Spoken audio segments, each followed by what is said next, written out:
গল্পটা শুরু হয় এমন এক সময় যখন পৃথিবীর বুকে আরব উপদ্বীপ নামক এক বিশাল মরুভূমি ঘন অন্ধকারে ডুবেছিল। সেই অন্ধকার চোখে দেখা যায় না, সেটা ছিল হৃদয়ের অন্ধকার, বিশ্বাসের অন্ধকার, জ্ঞানের অন্ধকার।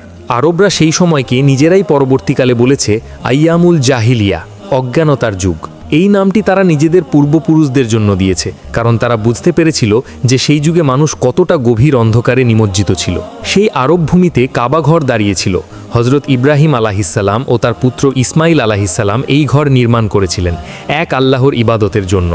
কিন্তু শত শত বছর পার হতে হতে মানুষ সেই এক আল্লাহকে ভুলে গিয়েছিল। কাবার ভেতরে ও চারপাশে ৩৬০টি মূর্তি স্থাপিত হয়েছিল। লাত, মানাত, উজ্জা এসব মূর্তির পূজা করা হতো। মানুষ বিশ্বাস করত এই মূর্তিগুলো তাদের আল্লাহর কাছে পৌঁছে দেবে, তাদের সুপারিশ করবে। তারা বলতো, আমরা তো এদের ইবাদত করি শুধু এই জন্য যে এরা আমাদেরকে আল্লাহর নিকটবর্তী করে দেবে। কিন্তু বাস্তবে তারা আল্লাহকে চিনতই না।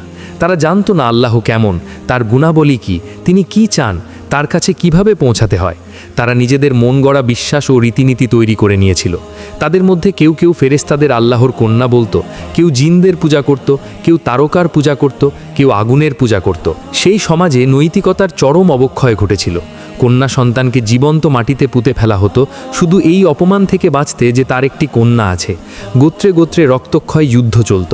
প্রজন্মের পর প্রজন্ম ধরে একটি উটনিকে আহত করার অপরাধে ৪০ বছর ধরে যুদ্ধ চলেছিল।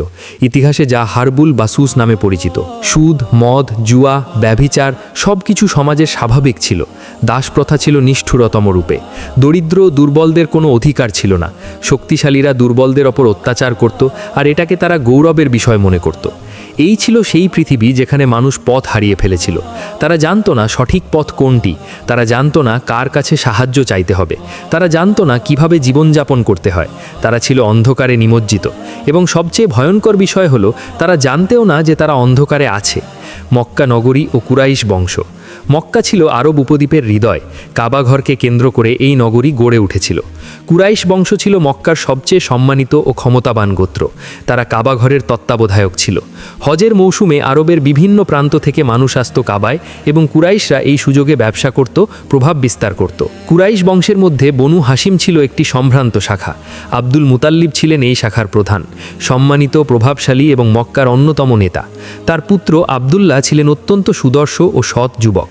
আবদুল্লাহর সাথে বিবাহ হয় আমিনা বিনতে ওয়াহাবের, কিন্তু আবদুল্লাহ তার সন্তানের মুখ দেখার আগেই মৃত্যুবরণ করেন। তিনি সিরিয়া থেকে ফেরার পথে মদিনায় অসুস্থ হয়ে মারা যান। ৫৭০ খ্রিস্টাব্দে রবিউল আউয়াল মাসে সোমবার দিনে মক্কা নগরীতে জন্মগ্রহণ করেন এক শিশু। তার নাম রাখা হয় মোহাম্মদ। এই সেই শিশু যিনি পৃথিবীর ইতিহাস বদলে দেবেন।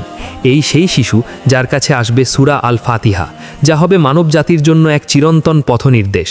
কিন্তু তখন কে জানত শিশু মোহাম্মদ জন্মের আগেই পিতাকে হারিয়েছেন, ৬ বছর বয়সে মাকে হারালেন, ৮ বছর বয়সে দাদা আব্দুল মুতাল্লিবকেও হারালেন। এরপর চাচা আবু তালিবের কাছে বড় হতে লাগলেন। এতিম, দরিদ্র, কিন্তু চরিত্রে ছিলেন অনন্য। মক্কাবাসী তাকে আল আমিন অর্থাৎ বিশ্বস্ত ও আস সাদিক অর্থাৎ সত্যবাদী বলে ডাকত। নবুয়তের আগের দিনগুলো। মোহাম্মদ সাল্লাল্লাহু আলাইহি ওয়াসাল্লাম বড় হতে লাগলেন। তিনি মক্কার সমাজকে দেখলেন, তার সব অন্যায়, অবিচার, মূর্তিপূজা, নৈতিক অধঃপতন। তার মন এসব মেনে নিতে পারত না। তিনি ভাবতেন, এই কি মানুষের জীবনের উদ্দেশ্য? এই মূর্তিগুলো কি সত্যিই কিছু করতে পারে? এই পাথর, এই কাঠ, এগুলো কি সত্যিই প্রভু? তিনি চিন্তা করতেন সৃষ্টির রহস্য নিয়ে। আকাশের তারা দেখে ভাবতেন, কে এগুলো সাজিয়েছে? পাহাড়ের দিকে তাকিয়ে ভাবতেন, কে এদের এত শক্ত করে গড়েছে? মরুভূমিতে বৃষ্টি হলে যখন সবুজ গাছ গজাত, তিনি ভাবতেন, কে এই মৃত মাটি থেকে জীবন বের করছেন? ২৫ বছর বয়সে তিনি খাদিজা বিনতে খুয়াইলেদকে বিবাহ করলেন। খাদিজা ছিলেন মক্কার সবচেয়ে সম্মানিত ও ধনী মহিলাদের একজন। তিনি মোহাম্মদের সততা ও চরিত্রে মুগ্ধ হয়ে নিজেই বিবাহের প্রস্তাব পাঠিয়েছিলেন। খাদিজা হলেন সেই মহিয়সী নারী যিনি সবচেয়ে কঠিন সময়ে মোহাম্মদের পাশে দাঁড়াবেন। বয়স বাড়ার সাথে সাথে মোহাম্মদের মনে নির্জনতার প্রতি আকর্ষণ বাড়তে লাগল। মক্কার কোলাহল থেকে দূরে হেরা পর্বতের চূড়ায় একটি ছোট গুহা ছিল, গাড়ে হেরা। তিনি সেখানে যেতেন, একা বসে থাকতেন, চিন্তা করতেন, ধ্যান করতেন। কখনো কখনো দিনের পর দিন সেখানে কাটাতেন। খাদিজা তার জন্য খাবার ও পানি পাঠাতেন। সেই গুহায় বসে তিনি আকাশ দেখতেন, পাহাড় দেখতেন, মরুভূমি দেখতেন আর ভাবতেন। তার হৃদয়ে ছিল এক গভীর তৃষ্ণা, সত্যের তৃষ্ণা, আলোর তৃষ্ণা, পথনির্দেশের তৃষ্ণা। তিনি জানতেন মূর্তি পূজা ভুল, কিন্তু সঠিক পথটা কোনটা তা তিনি স্পষ্টভাবে জানতেন না। তিনি ইব্রাহিম আলাইহিসসালামের ধর্মের কথা শুনেছিলেন, এক আল্লাহর উপাসনা, কিন্তু সেই ধর্মের পূর্ণাঙ্গ রূপ তখন আর পৃথিবীতে অবশিষ্ট ছিল না। নবুয়তের সূচনা সেই রাত, 610 খ্রিস্টাব্দ, রমজান মাস। মোহাম্মদ সাল্লাল্লাহু আলাইহি ওয়াসাল্লামের বয়স তখন 40 বছর। তিনি গারে হেরায় ছিলেন। রাত গভীর হয়েছে, মক্কার উপর তারা ভরা আকাশ, চারিদিকে নিস্তব্ধতা, শুধু মাঝে মাঝে রাতের বাতাসের শব্দ। হঠাৎ এক অসাধারণ উপস্থিতি, এক মহান সস্তা তার সামনে এসে দাঁড়ালেন। এটি ছিলেন জিব্রাইল আলাইহিসসালাম, আল্লাহর সবচেয়ে মর্যাদাবান ফেরেশতা, ওহী বহনকারী। জিব্রাইল বললেন, ইকরা, পড়ো। মোহাম্মদ ভয়ে কাঁপতে লাগলেন। তিনি বললেন, আমি পড়তে জানি না। তিনি সত্যিই লেখাপড়া জানতেন না, তিনি ছিলেন উম্মি, নিরক্ষর। জিব্রাইল তাকে জড়িয়ে ধরলেন, এত শক্তভাবে যে তার মনে হলো প্রাণ বেরিয়ে যাবে। তারপর ছেড়ে দিয়ে আবার বললেন, ইকরা। মোহাম্মদ আবারও বললেন, আমি পড়তে জানি না। এবার জিব্রাইল আবারও তাকে শক্তভাবে জড়িয়ে ধরলেন এবং ছেড়ে দিয়ে তৃতীয়বার বললেন, ইকরা। মোহাম্মদ আবারও বললেন, আমি পড়তে জানি না। এবার জিব্রাইল তাকে আবারও জড়িয়ে ধরলেন এবং ছেড়ে দিয়ে বললেন, পড়ো। তোমার প্রভুর নামে যিনি সৃষ্টি করেছেন, যিনি মানুষকে সৃষ্টি করেছেন জমাট রক্ত থেকে, পড়ো। আর তোমার প্রভু মহা সম্মানিত, যিনি কলমের সাহায্যে শিক্ষা দিয়েছেন, মানুষকে শিক্ষা দিয়েছেন যা সে জানত না। এই ছিল কোরআনের প্রথম ওহী, সূরা আল আলাকের প্রথম 5টি আয়াত। মোহাম্মদ সাল্লাল্লাহু আলাইহি ওয়াসাল্লাম ভীত সন্ত্রস্ত হয়ে পাহাড় থেকে নেমে ছুটে এলেন খাদিজার কাছে। তিনি কাঁপছিলেন, ঘামে ভিজে গিয়েছিলেন। তিনি বললেন, আমাকে চাদর দিয়ে ঢেকে দাও, আমাকে চাদর দিয়ে ঢেকে দাও। খাদিজা তাকে চাদর দিয়ে ঢেকে দিলেন। যখন তিনি কিছুটা শান্ত হলেন, তখন সব ঘটনা খাদিজাকে বললেন।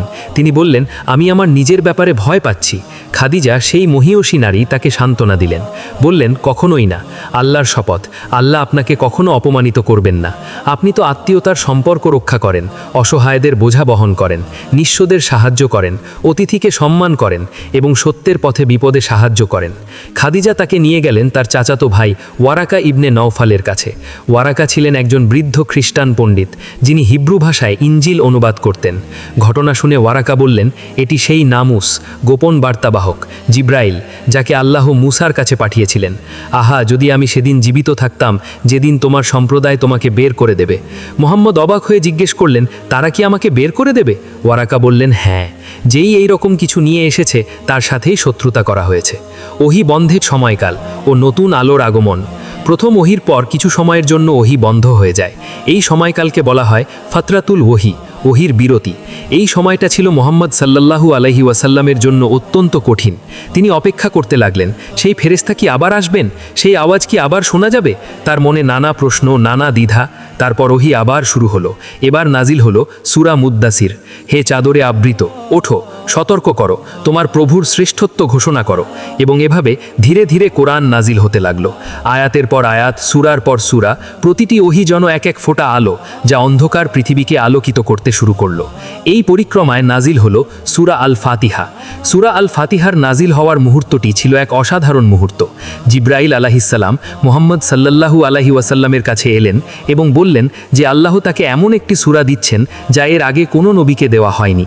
একটি হাদিসে এসেছে, ইবনে আব্বাস রাদিয়াল্লাহু আনহু বর্ণনা করেন যে একদিন জিব্রাইল আলাইহিসসালাম রাসূলুল্লাহ সাল্লাল্লাহু আলাইহি ওয়াসাল্লামের কাছে বসেছিলেন। হঠাৎ উপর থেকে একটি আওয়াজ শোনা গেল। জিব্রাইল ওপরের দিকে তাকিয়ে বললেন, এটি আকাশের একটি দরজা যা আজ খোলা হয়েছে, এর আগে কখনো এটি খোলা হয়নি। সেই দরজা দিয়ে এক ফেরেশতা নেমে এলেন। জিব্রাইল বললেন, এই ফেরেশতা পৃথিবীতে এসেছেন, এর আগে কখনো তিনি পৃথিবীতে আসেননি। সেই ফেরেশতা সালাম দিয়ে বললেন, আপনাকে দুটি নূরের সুসংবাদ দিচ্ছি যা আপনার আগে কোনো নবীকে দেওয়া হয়নি, সূরা ফাতিহা এবং সূরা বাকারায়ের শেষ আয়াতগুলি। আপনি এগুলোর যে কোনো অক্ষর পড়বেন তা আপনাকে দেওয়া হবে। এই বর্ণনাটি মুসলিম শরীফে এসেছে এবং এটি সূরা ফাতিহার অসাধারণ মর্যাদা প্রমাণ করে। তাই সূরা ফাতিহা হলো কোরআনের সারসংক্ষেপ, আর বাকি কোরআন হলো সূরা ফাতিহার বিস্তারিত ব্যাখ্যা। সূরা ফাতিহার একটি বিশেষ দিক হলো এটি আরোগ্য দানকারী। বুখারী শরীফে একটি বিখ্যাত ঘটনা বর্ণিত আছে। সাহাবীদের একটি দল সফরে ছিলেন। তারা একটি আরব গোত্রের কাছে আতিথেয়তা চাইলেন, কিন্তু সেই গোত্র তাদের আতিথেয়তা করতে অস্বীকৃত জানালো। কিছুক্ষণ পরে সেই গোত্রের সর্দারকে সাপে বা বিছায় দংশন করলো। তারা সাহাবীদের কাছে এসে বলল, তোমাদের মধ্যে কেউ কি ঝাড়ফুঁক করতে পারে? আবু সাঈদ খুদরি রাদিয়াল্লাহু আনহু বললেন, হ্যাঁ, কিন্তু তোমরা তো আমাদের আতিথেয়তা করনি, তাই পারিশ্রমিক ছাড়া আমরা ঝাড়ফুঁক করব না। তারা এক পাল ছাগল দিতে রাজি হলো। আবু সাঈদ রাদিয়াল্লাহু আনহু সূরা ফাতিহা পড়ে সেই সর্দারের ওপর ফু দিলেন। সর্দার সম্পূর্ণ সুস্থ হয়ে উঠল, যেন তাকে কিছুই হয়নি। সাহাবীরা ছাগলগুলো নিলেন, কিন্তু মনে মনে দ্বিধায় পড়লেন। কোরআনের বিনিময়ে পারিশ্রমিক নেওয়া কি ঠিক হলো? তারা বিষয়টি রাসূলুল্লাহ সাল্লাল্লাহু আলাইহি ওয়াসাল্লামকে জানালেন। রাসূল হাসলেন এবং বললেন, তোমাকে কে বলল যে সূরা ফাতিহা রুকিয়া? তোমরা সঠিক কাজই করেছো। ভাগ করে নাও এবং আমার জন্যও একটি অংশ রাখো। এই ঘটনাটি প্রমাণ করে যে সূরা ফাতিহায় আল্লাহ এমন শক্তি রেখেছেন যা শারীরিক রোগ থেকেও আরোগ্য দান করতে পারে। মক্কার প্রাথমিক দিকে সূরা ফাতিহার গুরুত্ব। মক্কায় যখন প্রাথমিক দিকে ইসলামের দাওয়াত দেওয়া হচ্ছিল, তখন সূরা ফাতিহা ছিল মুসলিমদের জন্য এক অমূল্য সম্পদ।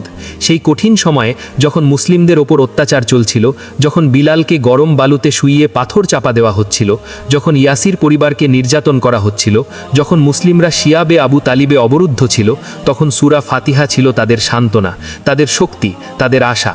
আলহামদুলিল্লাহি রাব্বিল আলামিন। এই কঠিন সময়েও সমস্ত প্রশংসা আল্লাহর। তিনি জানেন কি হচ্ছে, তিনি পরিকল্পনা করছেন। আর রহমানির রহিম, আল্লাহ পরম দয়ালু। এই কষ্ট চিরকাল থাকবে না, তার দয়া অবশ্যই আসবে। মালিক ইয়াউমিদ্দিন, এই অত্যাচারীরা একদিন আল্লাহর সামনে দাঁড়াবে। তাদের প্রতিটি কাজের হিসাব হবে, ন্যায় বিচার অবশ্যই হবে। ইয়াকা না'বুদু ওয়া ইয়াকা